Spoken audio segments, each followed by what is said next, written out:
And ma'am కొందరు contraceptive pills వాడతారు. So వాళ్ళలో కూడా క్యాన్సర్ గమనిస్తున్నారు కదా! దానికి ఏమన్నా రిలేటెడ్ లింక్ ఉందా? యాక్చువల్లీ అన్ని కాంట్రసెప్టివ్ పిల్‌తో క్యాన్సర్స్ తగ్గుతాయి. ఓకే. సో ఎవరైతే కాంట్రసెప్టివ్ పిల్ వాడతారో, నేను ఐపిల్ అనట్లేదు. ఐపిల్ మంచిది కాదు. నేను బర్త్ కంట్రోల్ పిల్ ఏదైతే ప్యాకెట్‌లో 21 టాబ్లెట్స్ వచ్చే birth control full month use చేసేది. అది వాడిన వాళ్ళలో గర్భాశయ క్యాన్సర్ తగ్గుతుంది. అండాశయ క్యాన్సర్ తగ్గుతుంది.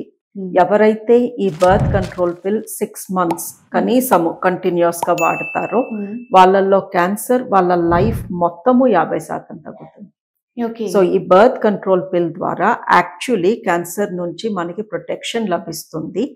బట్ ఇది breast cancer, strong breast cancer history ఉన్న ఫ్యామిలీ వాళ్ళకి ఇవ్వము.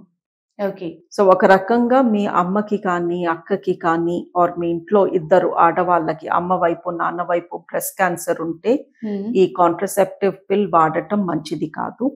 Family history of breast cancer లేకపోతే మట్టుకు it is protective from uterus and ovarian cancer. But లావుగా ఉన్న పేషెంట్స్ లో వాళ్ళకి హార్మోన్ ఆల్రెడీ ఎక్కువ ఉంటుంది, బికాస్ బాడీ ఫ్యాట్ నుంచి హార్మోన్ వస్తుంది. సో అలాంటి వాళ్ళకి బర్త్ కంట్రోల్ పిల్ పెట్టాలంటే కూడా కొంచెము సంకోచిస్తాం.